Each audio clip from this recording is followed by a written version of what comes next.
Vous écoutez On lit pour vous. Les meilleurs endroits au Québec où vivre sa retraite. Un texte de Sylvie Lemieux paru le 31 juillet 2026 dans Bel Âge. Un bon choix de milieu de vie peut tout changer à la retraite. Moins de stress, plus d'autonomie, un budget sous contrôle. Tour d'horizon des critères qui comptent vraiment et des endroits dans la belle province qui se démarquent. Changer d'environnement, c'est aussi changer de rythme, de repères et de priorités.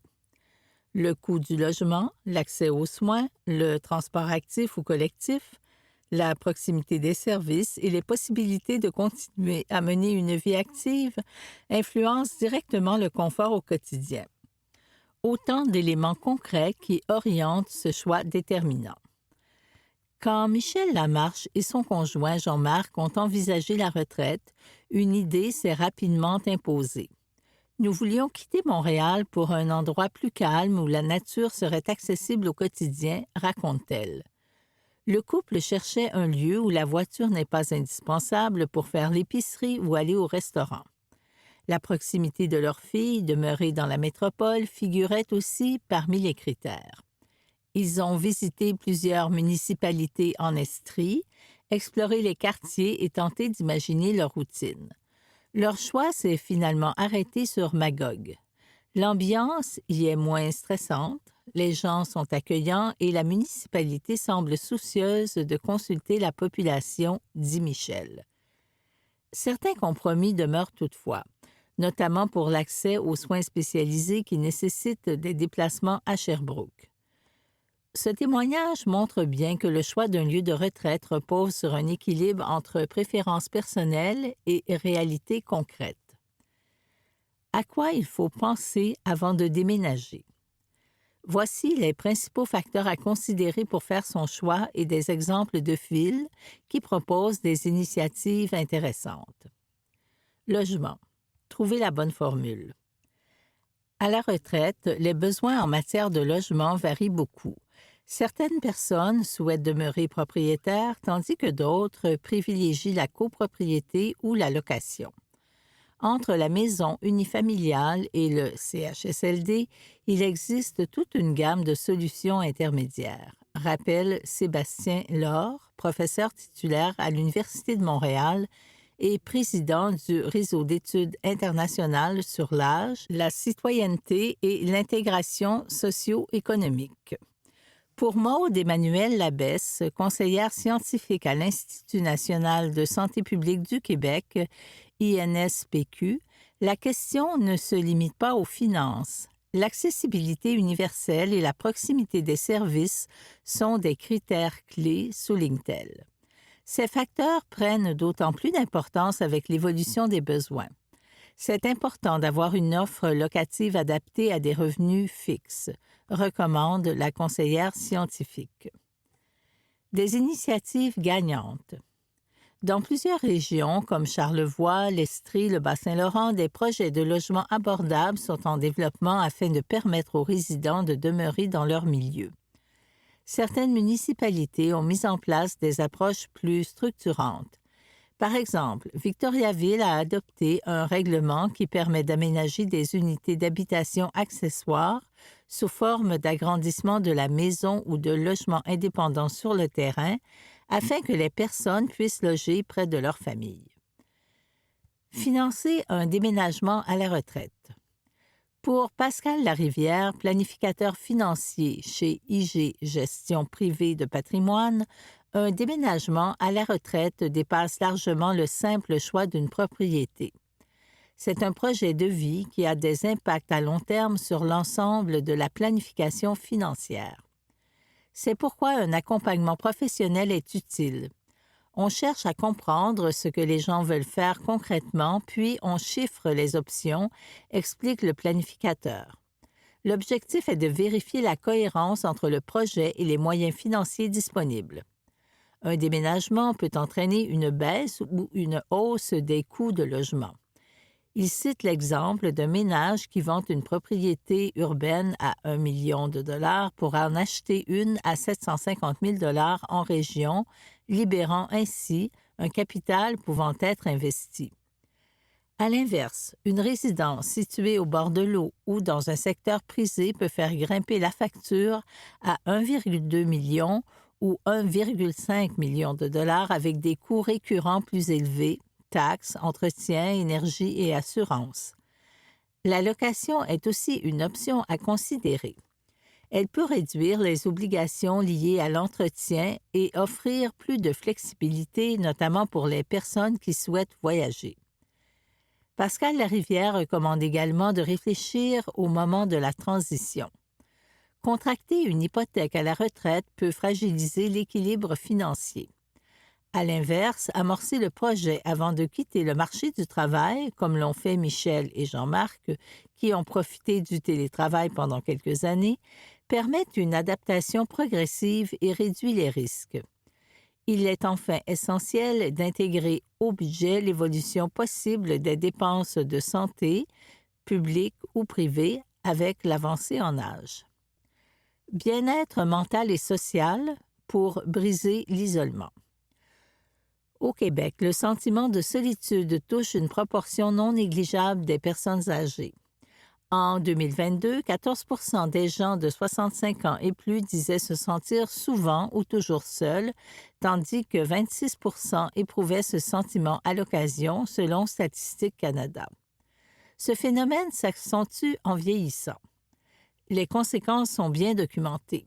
Faible sentiment d'appartenance à la communauté, déclin de la santé physique et mentale, perte d'autonomie accélérée et augmentation du risque de mortalité. Les occasions de participation sociale deviennent essentielles à la retraite lorsque les réseaux liés au travail s'étiolent ou disparaissent. Et les activités doivent être proches du domicile pour favoriser la participation, insiste Samuel Rémillard-Boilard, professeur à l'École de travail social de l'Université de Sherbrooke et chercheur principal de l'équipe MADA Québec. Vous écoutez Les meilleurs endroits au Québec où vivre sa retraite, un texte de Sylvie Lemieux paru le 31 juillet 2026 dans Bel Âge. Des initiatives gagnantes. Plusieurs villes et MRC proposent des calendriers de conférences et d'activités thématiques destinées aux aînés.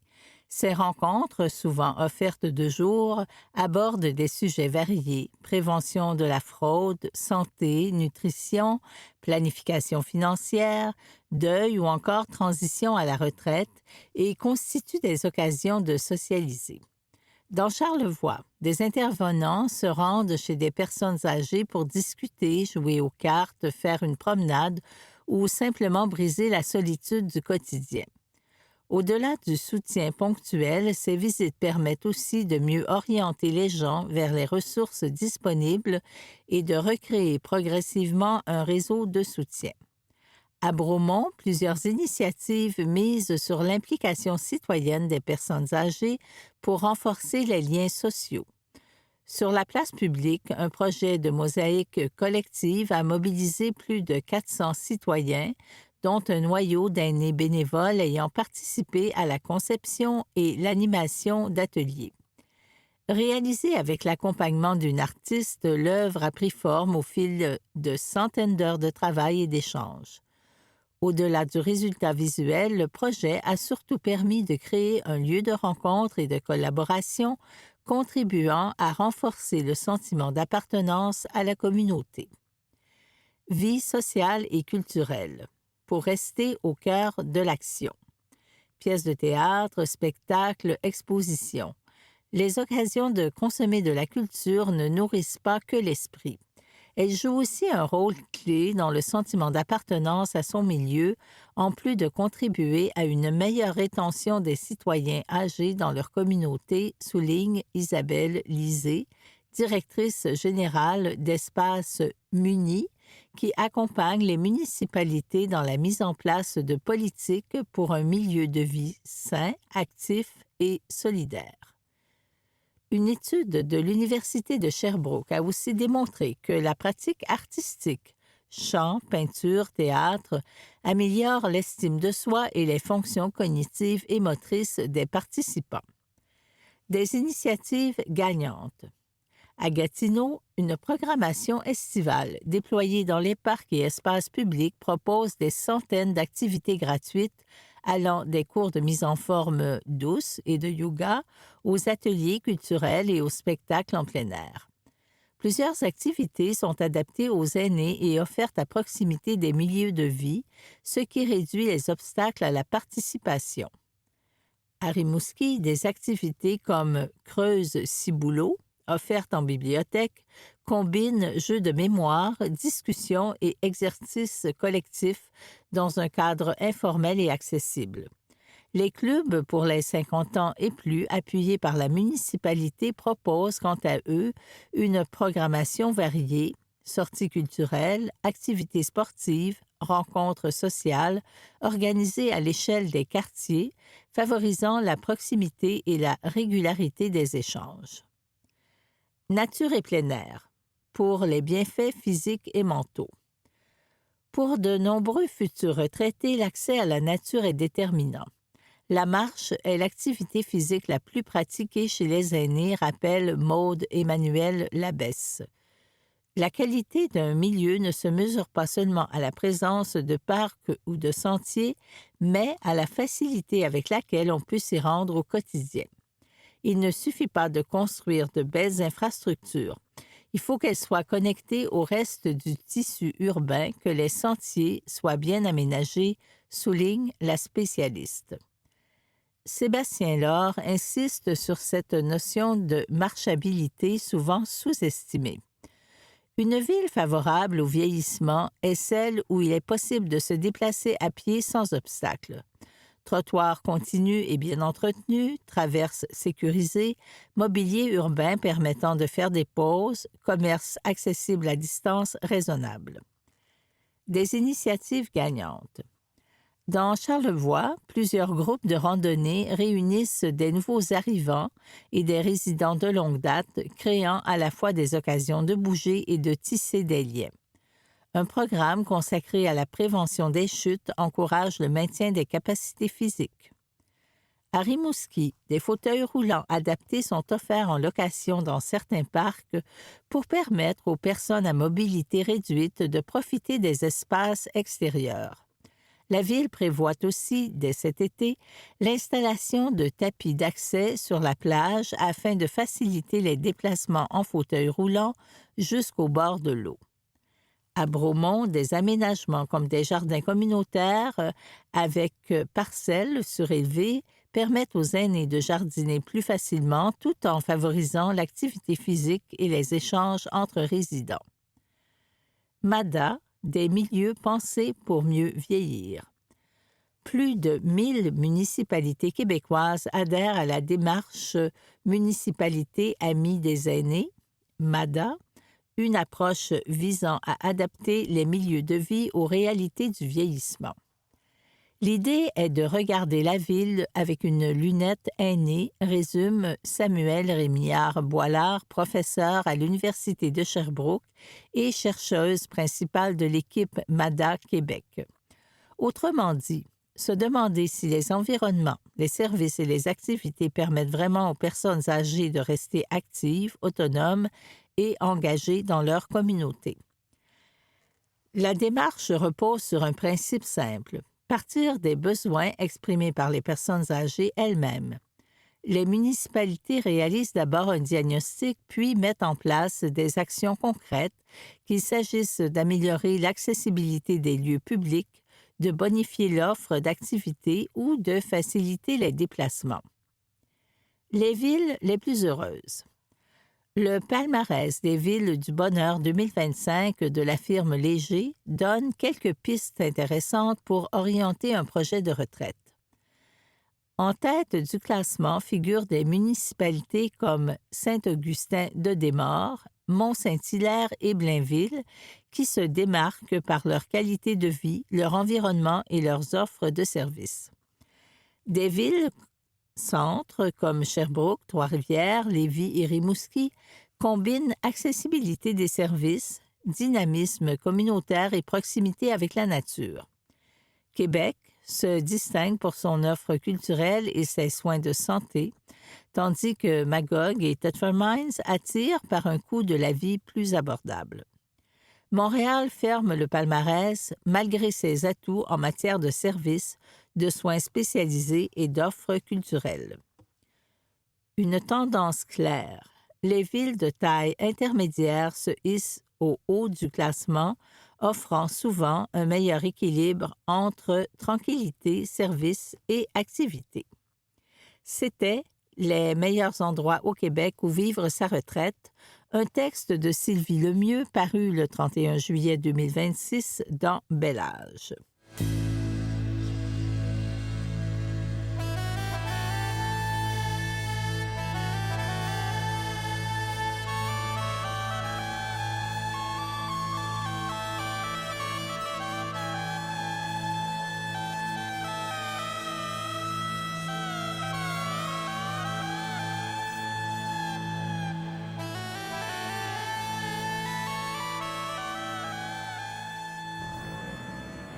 Des milliers de puits de gaz oubliés font des victimes dans le sud-ouest de l'Ontario.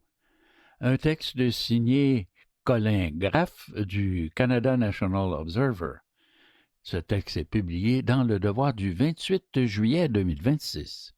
En sous-titre, presque à l'insu de tous, des gens meurent lors d'accidents liés au gaz qui s'échappe d'environ 27 000 anciens puits. En juin 2022, Sean Séguin est descendu dans une échelle dans un puits d'eau situé sur sa propriété près de Caledonia, en Ontario. Il voulait tenter de purifier l'eau chargée de soufre qui alimentait l'étang familial. Il n'en est jamais ressorti. Ce père de 2 enfants, citation, n'avait aucune chance, selon le géoscientifique Stewart Hamilton, qui a enquêté sur les événements pour le compte de la famille de la victime. Le responsable était le sulfure d'hydrogène, H2S, un gaz extrêmement toxique reconnaissable à son odeur de pourri. Lorsque M. Hamilton et son équipe ont soulevé le couvercle du puits, la concentration mesurée dans l'air atteignait 120 fois le seuil létal inférieur. Un niveau, citation, sans précédent, fin de citation, dans un puits d'eau en Ontario, selon leur rapport. Aucun puits de gaz à proximité n'est répertorié, mais l'analyse chimique de l'eau du puits mortel porte à croire qu'un ou plusieurs anciens puits de gaz contaminent les eaux souterraines, affirme le document.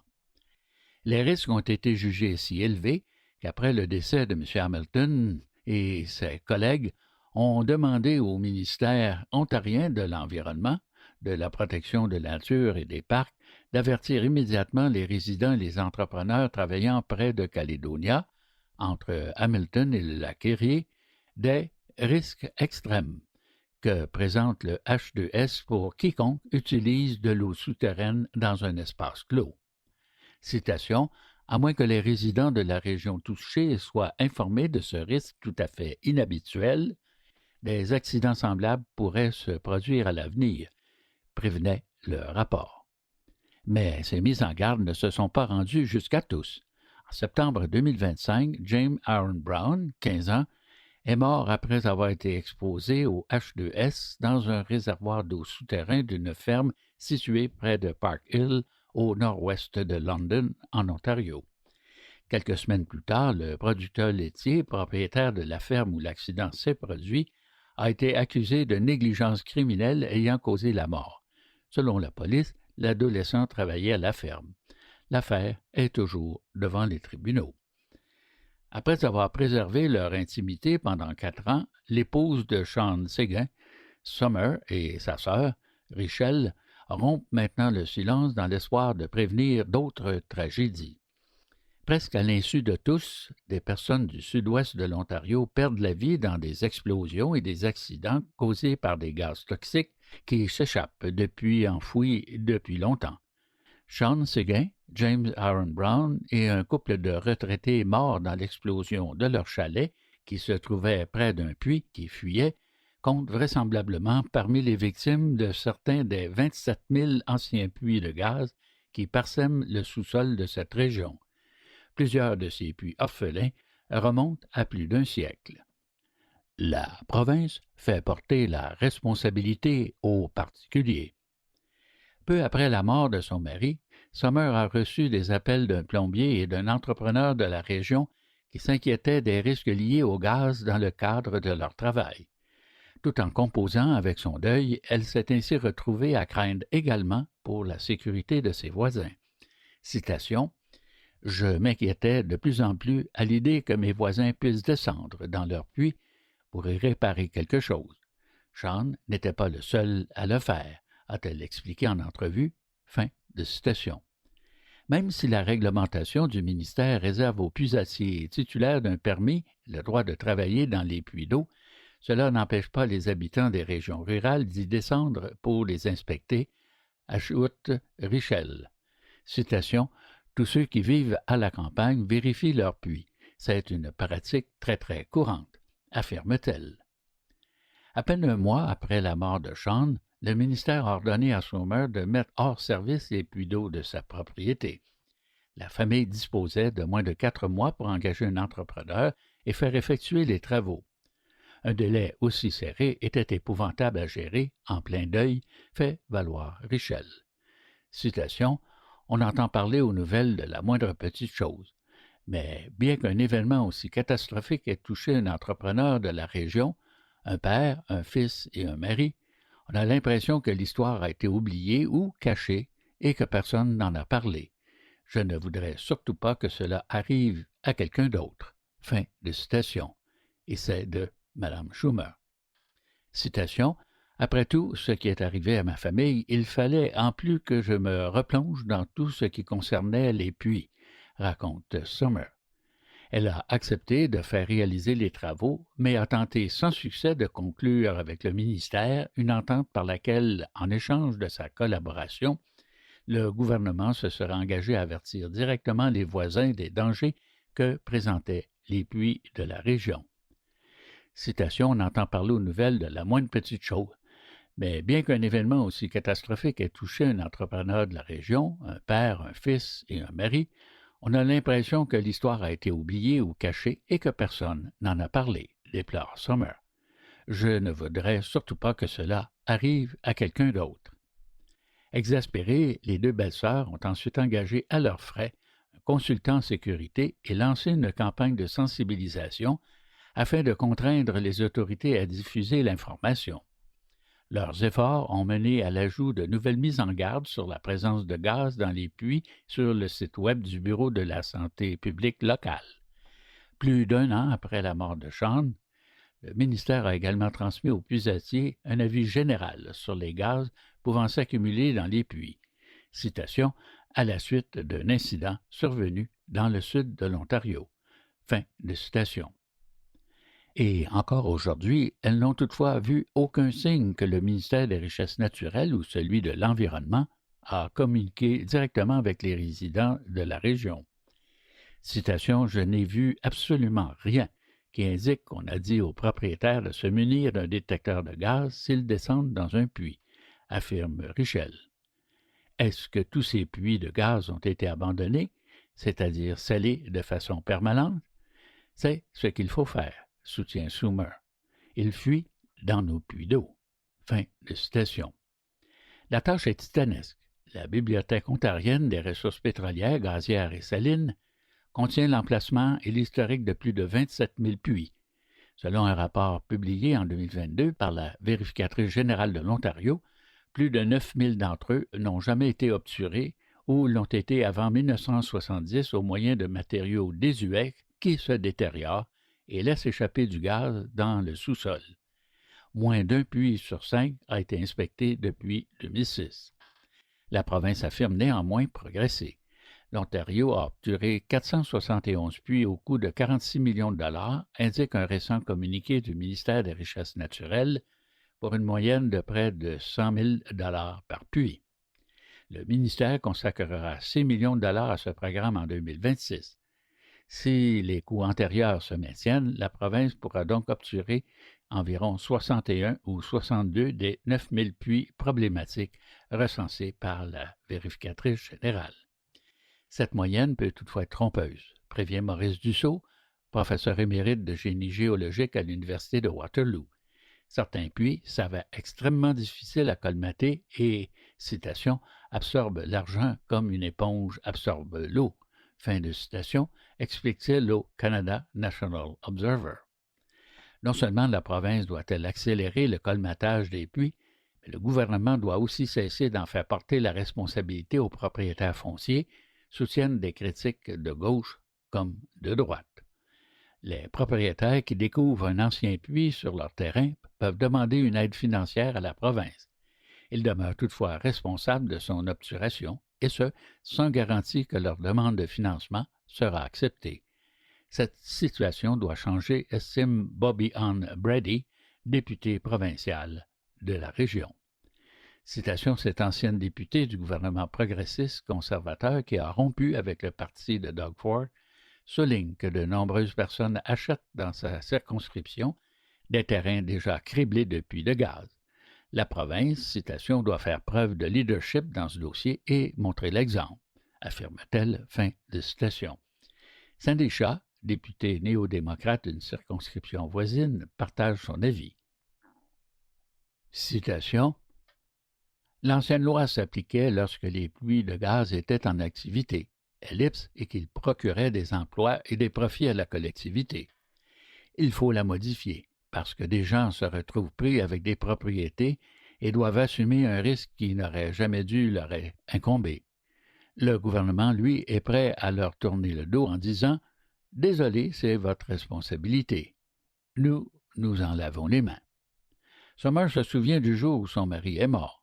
Les camionnettes transportant les pompiers volontaires qui tentaient de sortir Sean du puits, l'hélicoptère d'urgence qui l'a conduit à l'hôpital, les discussions sur le manque d'oxygène et les possibles lésions cérébrales, puis les condoléances reçues le lendemain. Elle se demande encore pourquoi le gouvernement ontarien dépense des millions de dollars pour fournir aux premiers répondants l'équipement nécessaire afin d'intervenir près des puits dangereux, mais ne semble rien consacrer à la tenue d'une campagne d'information coordonnée auprès des populations rurales de cette région de la province. Citation. « Pourquoi personne n'est au courant ?» demande-t-elle. L'information n'a pas circulé. Fin de ce texte de Canada National Observer, signé Colin Graff, titré « Des milliers de puits de gaz oubliés font des victimes dans le sud-ouest de l'Ontario », texte publié dans Le Devoir du 28 juillet 2026.